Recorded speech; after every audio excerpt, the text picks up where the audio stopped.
Hola, hola, Vanessa Cárdenas por acá. Espero que se encuentren muy bien. Mentora holística, creadora del método Vivo para Ser Libre. Ahora vamos a leer y continuar con el libro El cuarto camino de P.D. Ouspensky. ¿Usted quiere decir que debemos practicar observando estas diferentes funciones? Sí, en ciertos momentos del día debemos tratar de ver en nosotros qué pensamos, cómo sentimos, cómo nos movemos, etc. Usted puede concentrarse en la función intelectual, en otro momento en la emocional, luego en la instintiva o la motora. Por ejemplo, trate de averiguar sobre qué está pensando, por qué piensa y cómo piensa en eso. Trate de observar las funciones físicas como el calor, el frío, lo que ve, lo que oye. Luego, cada vez que haga un movimiento puede ver cómo se mueve, cómo se sienta, cómo se pone de pie, cómo camina. No es fácil separar las funciones instintivas porque en la psicología corriente están mezcladas con las emocionales. Toma algún tiempo ponerlas en su sitio correcto. ¿Tendría algún sentido interrumpir ciertas acciones habituales como ir a la cama a cierta hora de la noche? Los cambios mecánicos de esa clase pueden ser útiles en el comienzo mismo del estudio de sí, pero no pueden producir efecto duradero alguno. Pueden ayudarle a ver algo que no hubiese visto de otro modo, pero por sí mismos no pueden producir cambio alguno.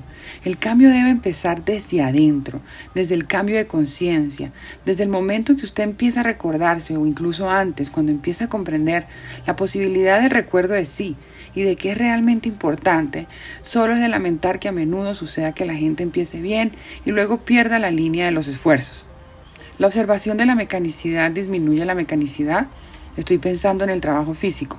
Sin el trabajo sobre la conciencia, todos nuestros lados que pueden ser conscientes se tornan cada vez más mecánicos. Solo el trabajo muy uniforme, sin variación alguna, es totalmente mecánico.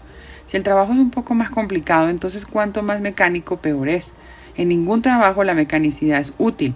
Hay que adaptarse, cambiar los métodos a fin de producir buen trabajo. Y para eso hay que estar conscientes de lo que se está haciendo. Ser eficiente en el trabajo físico no significa mecanicidad. La instrucción no nos hace más mecánicos. Ser un experto significa ser inteligente acerca del propio trabajo. Los centros motor e instintivo parecen trabajar más pareja y normalmente que el intelectual y el emocional. ¿Por qué esto es así? Porque de otro modo la gente iría a la izquierda en vez de ir a la derecha y nunca iría a donde quiere ir. Y si el centro instintivo fuera como son ahora los centros intelectual y emocional, el hombre pronto se envenenaría. Cierto grado de normalidad es obligatoria para los centros instintivo y motor.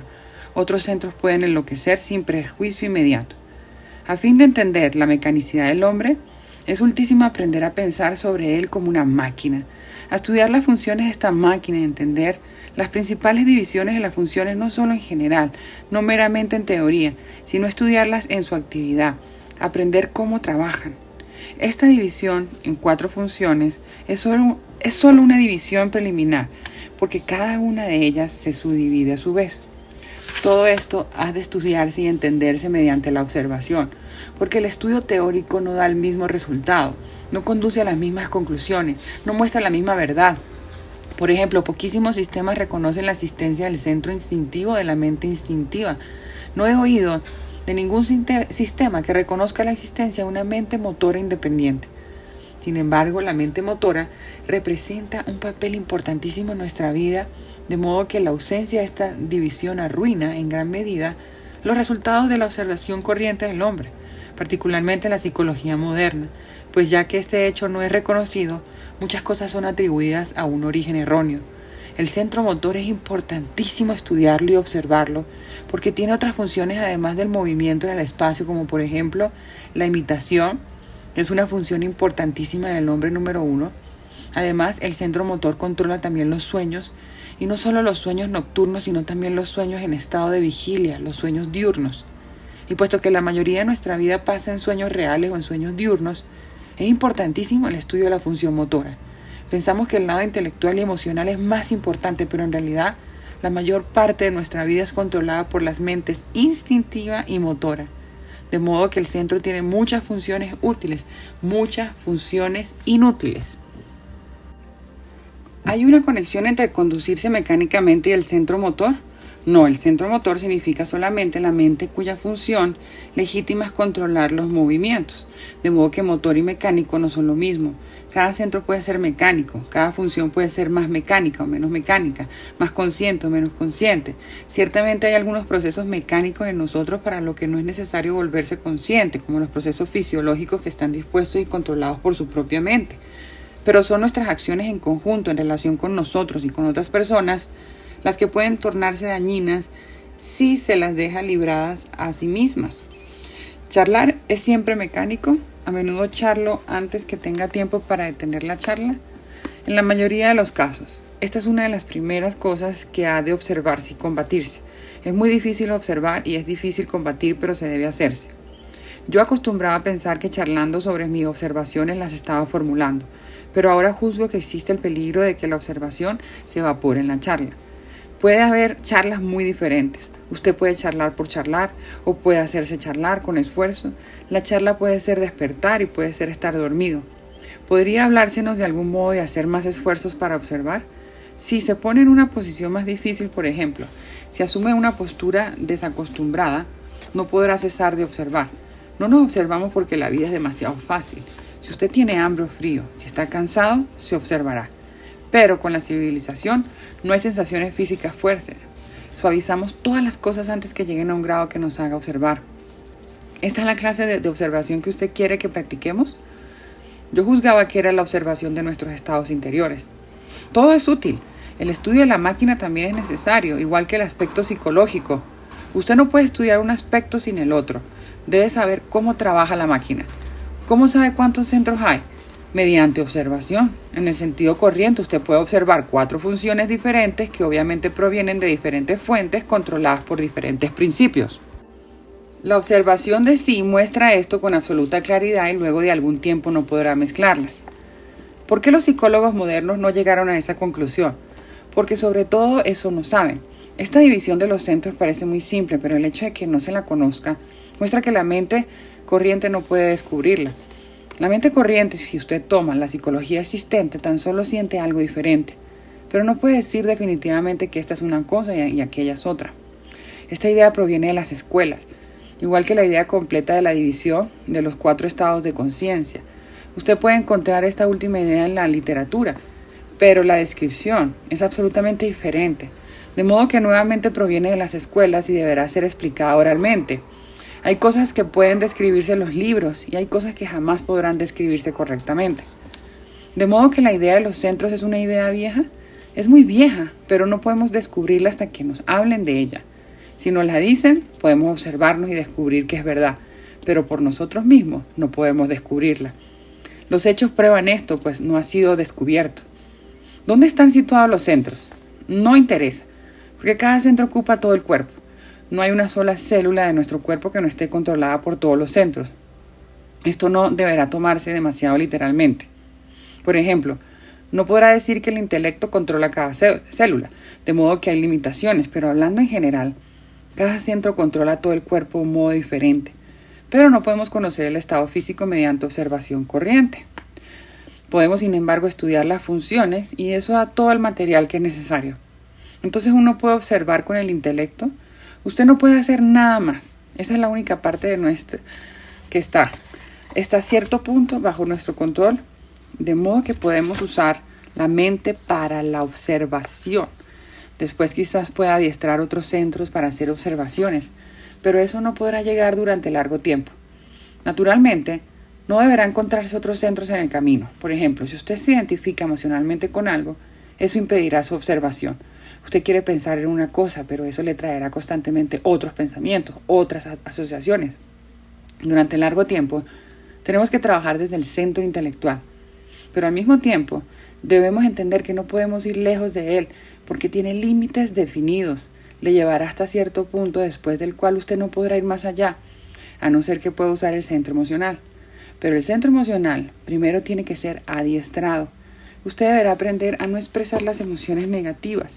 Y solo si usted hace eso durante un tiempo suficientemente largo, podrá explicarse otras cosas. ¿Es posible que sin el intelecto las emociones nos guíen? Normalmente usted podría, pero como no somos absolutamente normales, ellas pueden guiarnos en un sentido correcto o en un sentido erróneo. No hay garantía de que nos guíen en el sentido que queremos. Podemos querer ir a un lugar y nuestras emociones nos conducen a algún otro. Las emociones tendrían que desarrollar una inteligencia que les propia. Convengo absolutamente con usted. ¿Pero qué significa eso? Significa primero de todo que usted deberá aprender a controlar la expresión de todas las emociones desagradables. Solo entonces usted podrá conocer emocionalmente qué hará a continuación. Usted dice que el pensar y las funciones emocionales son completamente separados, pero ¿no es muy difícil decir la diferencia? No es para nada difícil. Solo es necesario un poco de paciencia y observación. Después de corto tiempo usted verá con absoluta claridad qué es pensar y qué es sentir. Los tres centros están a menudo trabajando simultáneamente. Sí, pero simultáneamente puede tener diferentes significados. Es muy raro que trabajen simultáneamente sobre la misma materia. Las 4 funciones en total pueden suceder y suceden simultáneamente, pero pueden trabajar sobre cosas diferentes. Un ejemplo de las 4 funciones en total trabajando simultáneamente sobre la misma materia sería la creación artística. Debido a que los centros trabajan simultáneamente, a menudo están muy mezcladas, pero es posible distinguirlas. Este es el comienzo de la observación de sí y de la comprensión de sí. Tenemos que entender las diferentes funciones y luego empezarlas a dividir. ¿Por qué es que el centro motor puede detener la imaginación? Por ejemplo, descubro que la jardinería o cualquier trabajo físico es una ayuda para detenerla. Eso significa que el mismo centro que estaba ocupado con la imaginación que se ocupa de la jardinería, eso solo prueba que la imaginación es una función del centro motor. No puedo ver la importancia del énfasis puesto sobre los centros. Es importantísimo ver que nuestra mente está dividida en 4 mentes, que en nosotros no hay unidad, que las 4 mentes o funciones son absolutamente diferentes. Esto solo le da a uno un cuadro diferente de uno mismo. ¿Cómo puede uno distinguir entre la emoción y el instinto? Es una pregunta importantísima y deberá resolverse mediante observación y estudio propios. Las emociones instintivas están siempre conectadas con algo físico, puesto que la psicología moderna no separa las emociones instintivas de las demás emociones, está destinada a tener alguna dificultad en entender la diferencia. Pero cuando usted conoce que son diferentes, es posible distinguir entre ellas. ¿Hay algo que pueda controlar los órganos o las células desobedientes? Sí, el centro instintivo. Piensa que estaríamos media hora vivos si no trabajase el centro instintivo. Este conoce el trabajo correcto e incorrecto de cada órgano. Siempre trata de hacerlos trabajar correctamente. Pensemos que los órganos trabajan por sí mismos, esto es la imaginación. Están controlados por el centro instintivo. Este es instinto en el sentido real en relación con el hombre. ¿La calidad del intelecto tiene alguna relación con la adquisición de la conciencia? Sí, porque debemos empezar con el intelecto. Nuestro centro intelectual será mejor desarrollado o está más bajo su propio control. El centro emocional es más irresponsable. De modo que, puesto que ejercemos más control sobre nuestro centro intelectual, tenemos que usarlo hasta que nos volvamos más conscientes o aprendamos a usar otras funciones más eficientemente y a controlarlas mejor de lo que lo hacemos ahora. En la actualidad no tenemos control sobre nuestras funciones instintivas y emocionales y solo un poco sobre la función motora. Las influencias externas las mueven. No podemos estar contentos o enojados sin una causa. Una causa significa algo externo. Después el trabajo deberá ser en el centro emocional, porque la principal energía está en él. El centro intelectual es solo auxiliar, pero en la actualidad es todo lo que tenemos. Quiero decirle un poco más acerca de los centros que le ayudará a entender la situación. Algunos centros se dividen en 2 mitades, positiva y negativa. Esta división es clarísima en los centros intelectual e instintivo. En el centro intelectual es sí y no, afirmación y negación. Todo el trabajo del centro intelectual consiste en comparar. La división en el centro instintivo es absolutamente clara. Placer, dolor. Toda la vida instintiva está gobernado para esto. Mediante un vistazo superficial parece que el centro emocional también consiste en 2 mitades. Las emociones agradables y desagradables. Pero en realidad no es así. Todas nuestras emociones violentas y depresivas y en general la mayoría de nuestro sufrimiento mental tienen el mismo carácter, es algo innatural. Y nuestro organismo no tiene un centro real para estas emociones negativas. Estas trabajan con la ayuda de un centro artificial. El centro artificial, una especie de hinchazón, es creado gradualmente en nosotros desde la primera infancia, pues el niño crece rodeado por personas con emociones negativas y las imita. ¿Las emociones instintivas son negativas? Pueden serlo, pero así están correctamente. Todas son útiles. La mitad negativa del centro instintivo es un guardián que nos proviene del peligro. En el centro emocional, las emociones negativas son muy dañinas. Luego, cada mitad es un centro que se divide en 3 partes. La parte intelectual, la parte emocional, la parte motora o mecánica. La parte motora de cada centro es la más mecánica y la que más a menudo se usa. Por lo general, usamos solo las partes mecánicas de los centros. Incluso las partes emocionales se usan solo ocasionalmente. En cuanto a las partes intelectuales, en condiciones corrientes se las usa muy rara vez. Esto demuestra cómo nos limitamos, cómo usamos solo una parte, la parte más débil de nuestro organismo. Es facilísimo distinguir entre 3 partes cuando empezamos a observarnos. Las partes mecánicas no necesitan atención. Las partes emocionales necesitan fuerte interés o identificación, atención sin esfuerzo o intención, pues la atención es atraída y mantenida por la atracción del objeto mismo. Y en las partes intelectuales, usted tiene que controlar su atención. Cuando se acostumbre a controlar la atención, usted verá de inmediato lo que quiero decir. Primero, el carácter de la acción le mostrará en qué centro está usted, y luego la observación de la atención le mostrará a la parte del centro. Es particularmente importante observar las partes emocionales y estudiar las cosas que atraen y mantienen la atención porque ellas producen la imaginación. El estudio de la atención es parte importantísima del estudio en sí. Y si usted empieza a observar esta división de los centros en partes, además de la división de los centros mismos, eso le dará la posibilidad de llegar a pormenores más pequeños y le ayudará a estudiar la atención. No es posible como somos prestar atención a algo sin estar identificados. Ciertamente, solo que usted debe distinguir entre atención e identificación. La atención puede ser controlada, la identificación es mecánica.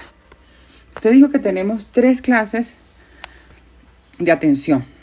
La atención es una sola, no hay otra atención. Pero a veces usted puede actuar sin atención. Puede hacer muchas cosas, incluso cosas normales, lógicas, sin atención alguna. En otros casos, la atención es atraída y mantenida por la atracción de la cosa misma. Y en el tercer caso, la atención es controlada.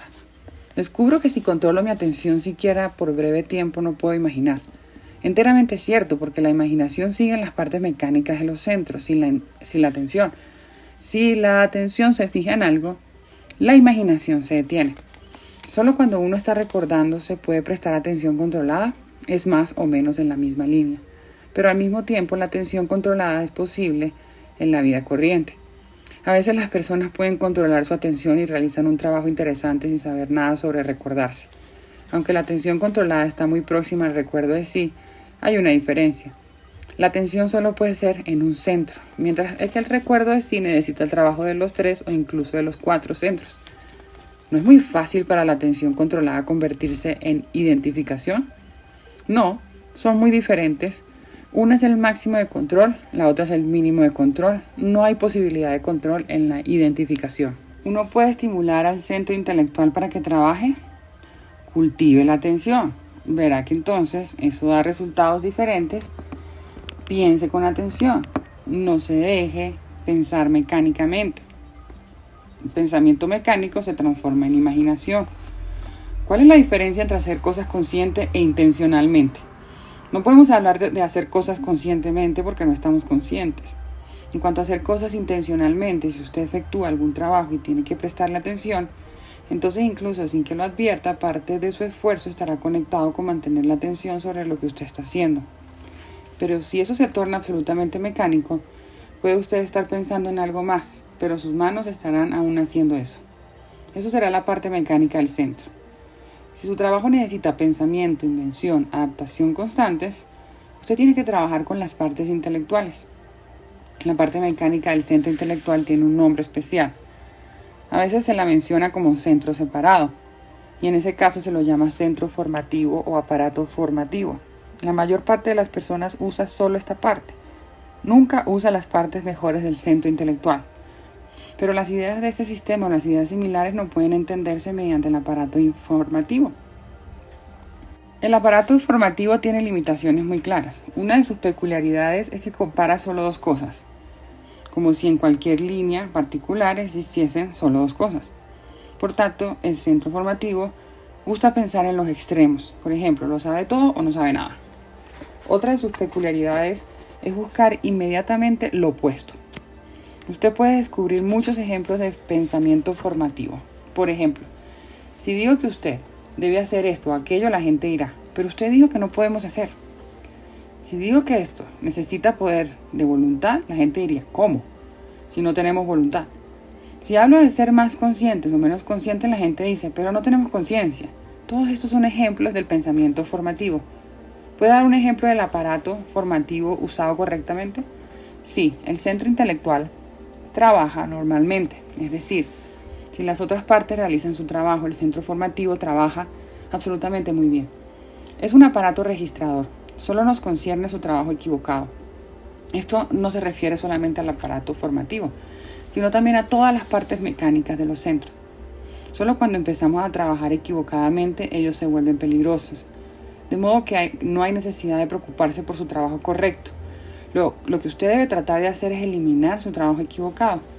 La parte mecánica del centro emocional quiere realizar el trabajo de la parte superior. Y lo mismo ocurre con el centro formativo, quiere realizar el trabajo del centro intelectual. Y como resultado, la parte motora del centro incluye toda la vida intelectual de una persona corriente. ¿Cómo explica entonces a las personas que viven ocasionalmente en las partes superiores del centro? Uno puede tener ocasionalmente una idea. Ciertas combinaciones de ideas pueden ocurrir, pero queremos control, no una explicación de las cosas que ocurren por sí mismas. Algo puede ocurrir una o dos veces, pero no tiene valor o significado práctico, así como una o dos veces uno puede encontrar dinero en la calle, pero uno no puede vivir de eso. No entiendo qué significa actuar mecánicamente, porque uno parece pasarse la mitad de la propia vida haciendo cosas mecánicamente, como escribir. Todo esto hay que dejar de hacerlo. Ese es el centro motor. No quiero decir eso. Muchas cosas son mecánicas y deben seguir siéndolo. Pero los pensamientos mecánicos, los sentimientos mecánicos, eso es lo que ha de estudiarse, puede y debe cambiarse. El pensamiento mecánico no vale un centavo. Usted puede pensar en muchas cosas mecánicamente, pero no obtendrá nada de ello. De modo mecánico, usted puede usar solo una parte pequeña de su centro intelectual, el aparato formativo. Y no vale la pena perder su tiempo en eso. Hay algo que usted debe entender acerca de las partes de los centros, y esto es que las partes intelectuales difieren mucho menos entre sí que las otras partes. Esta división en intelectual, emocional y motora es muy clara y agudamente definida en las partes inferiores de los centros, pero se torna mucho menos aparente en las partes superiores. Solo los centros diferentes interfieren entre sí, o una parte del mismo centro puede interferir con otra parte. Algo de eso hay. Supongamos que usted trabaja con el centro motor. Entonces el centro instintivo puede interferir, o el centro emocional, o otra parte del centro motor. O si usted siente en un centro y luego empieza a hablar, entra en otro centro y puede incluso olvidar lo que quería decir. La suma de las partes intelectuales de los diferentes centros constituye el centro intelectual o están separadas. No, todas pueden trabajar separadamente, pero con seguridad. Si uno pudiera controlar las partes intelectuales de todos los centros y hacerlas trabajar juntas, ese sería el camino hacia los centros superiores. Las partes intelectuales no constituyen un centro por sí mismas, sino que su trabajo combinado producirá mejor trabajo que el que puedan hacer separadamente. El trabajo sobre uno mismo disminuye las funciones de las partes mecánicas de los centros.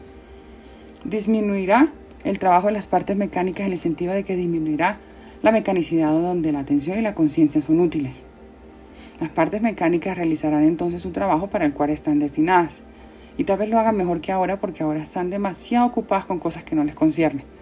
Esto facilitará el trabajo de las mejores partes de los centros. La mecanicidad debe ser considerada como un hecho que hay que observar o como un mal que hay que combatir. Vea, jamás entenderá la mecanicidad si habla de este modo, en relación con las cosas pequeñas. Pero cuando vea o descubra en su memoria cuán mecánicamente puede usted cometer las cosas más abominables, que después no puede entender cómo pudo haberlas hecho, entonces sabrá qué es mecanicidad. Toda nuestra vida hacemos mecánicamente lo que nunca habríamos hecho consciente. Eso es lo que debemos entender. Si miramos a través de nuestra vida, año por año, mes por mes, vemos cosas que nunca hubiésemos hecho conscientemente, o cosas que no hicimos y tendríamos que haber hecho si estuviéramos conscientes. Este es el modo de pensar acerca de la mecanicidad. ¿La formulación es una función propia del centro intelectual? Absolutamente correcto. Puede haber diferentes grados, pero en la actualidad no podemos hablar solamente de formulación y formación. A este respecto es importante entender el significado correcto de la palabra formativo. Hay dos métodos de conclusiones mentales: formación y formulación. La formación es una conclusión a la que se arriba por el camino de la menor resistencia, evitando las dificultades. Es más fácil porque se autocrea frases hechas, opiniones hechas, como una estampilla. Por lo general es defectuosa, con excepción de los casos más simples. La formulación es una conclusión a la que se arriba sobre la base de todo el material disponible. Necesita esfuerzo y a veces es difícil, pero significa lo mejor que podemos hacer. ¿Cómo es posible que formulemos? Ciertos yoes no deformarán la evidencia, sí deformarán la formulación. Pero con seguridad es necesario aprender a distinguir entre formulación y formación. La formación es, por así decirlo, de un vistazo a veces muy errónea. Y la formulación, como dije, es cuando usted reúne todo lo que sabe sobre un tema dado y trata de efectuar alguna deducción respecto de él.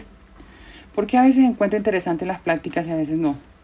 Porque usted está en diferentes centros. En un centro puede interesarse por otro centro que no le interesa. Suponga que está en el centro instintivo. Puede ser que no le interesen las ideas esotéricas y que le interese la comida y cosas por el estilo.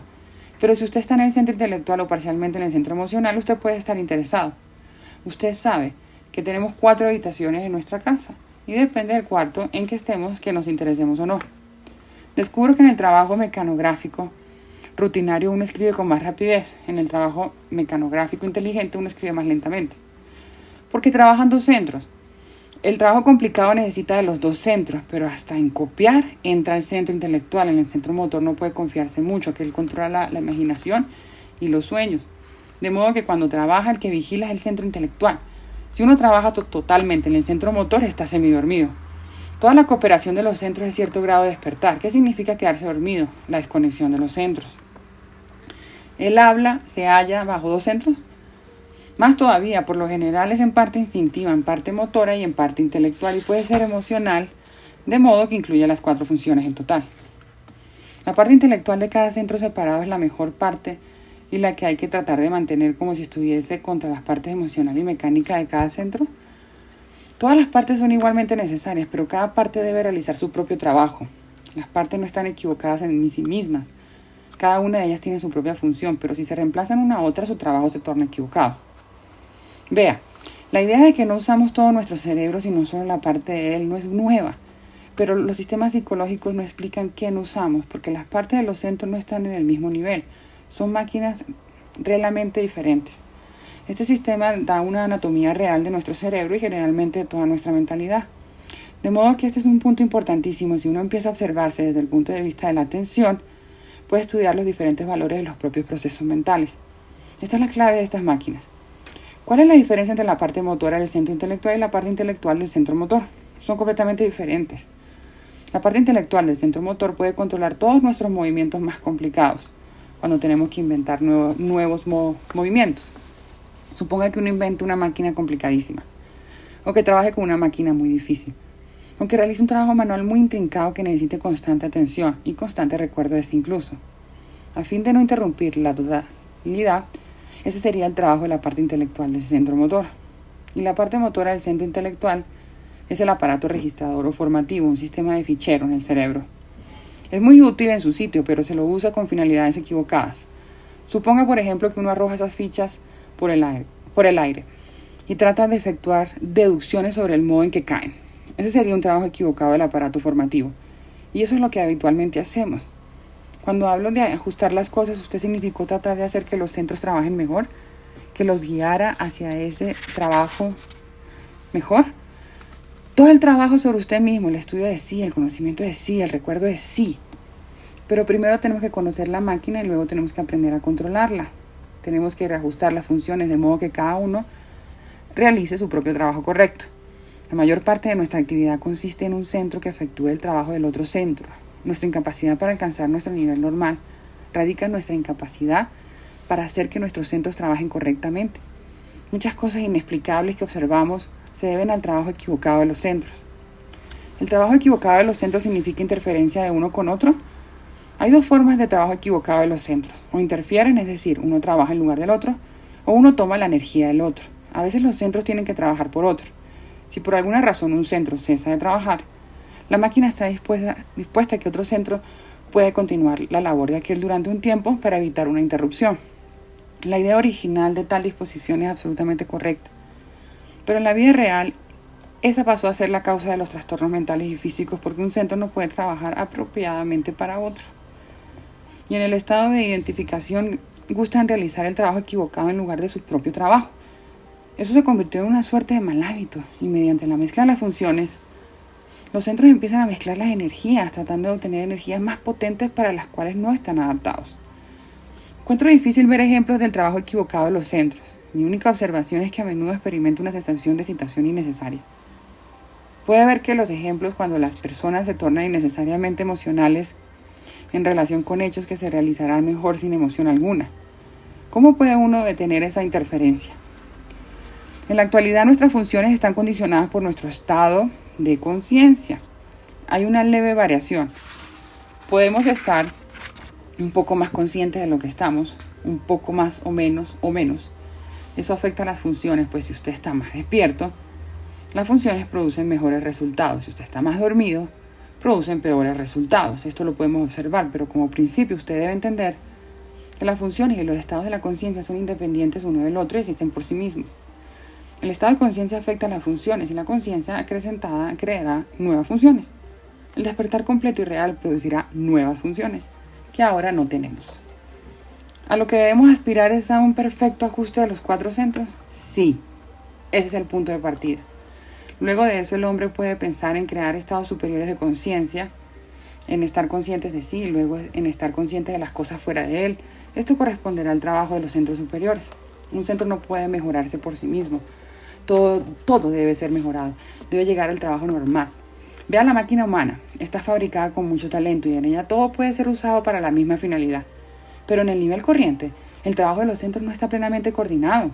Estos viven demasiado independientemente y al mismo tiempo se obstaculizan entre sí y uno le usa la energía al otro. Cada centro está adaptado para trabajar con cierto género de energía y recibe exactamente la que necesita. Pero todos los centros se roban uno al otro y de ese modo un centro que necesita un género superior de energía es reducido a trabajar con un género inferior. Un centro adaptado para trabajar con una energía menos potente usa una energía más potente, más explosiva. Es aquí cómo trabaja la máquina en la actualidad. Imagínese varios hornos. Uno tiene que trabajar con petróleo crudo, otro con madera y un tercero con gasolina.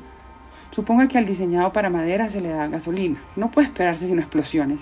Y luego imagínese un horno diseñado para gasolina y verá que no puede trabajar apropiadamente con madera o carbón. Debemos distinguir 4 energías que trabajan a través de nosotros. La energía física o mecánica, por ejemplo, cuando mueves esta mesa. La energía vital, que hace que el cuerpo absorba los alimentos, reconstruya los tejidos.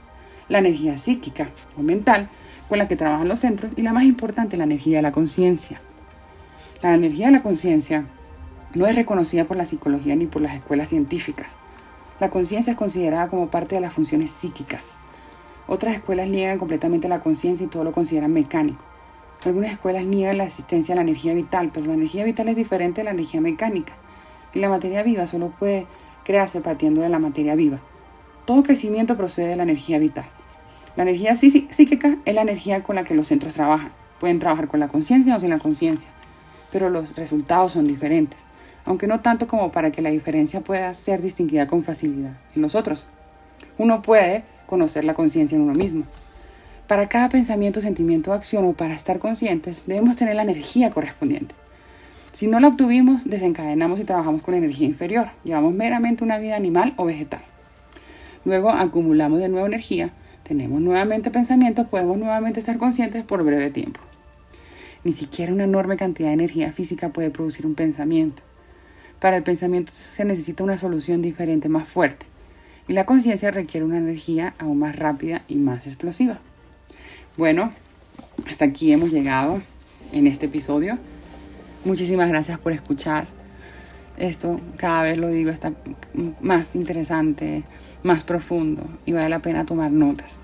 Bueno, por aquí Vanessa Cárdenas, mentora del ser, mentora holística, chef vegetariana, a tus servicios, escritora. Si quieres que te ayude con el método vivo para ser libre, para recibir más información, ve abajo en la descripción el link y obtén toda la descripción y descubre y desarrolla en ti esos 8 hábitos de vida que manifiestan paz y hacen realidad tus sueños cotidianos. Te espero muy pronto. Dale like, comparte, suscríbete para más y nos vemos en otro episodio y en otros videos. Te mando un abrazo.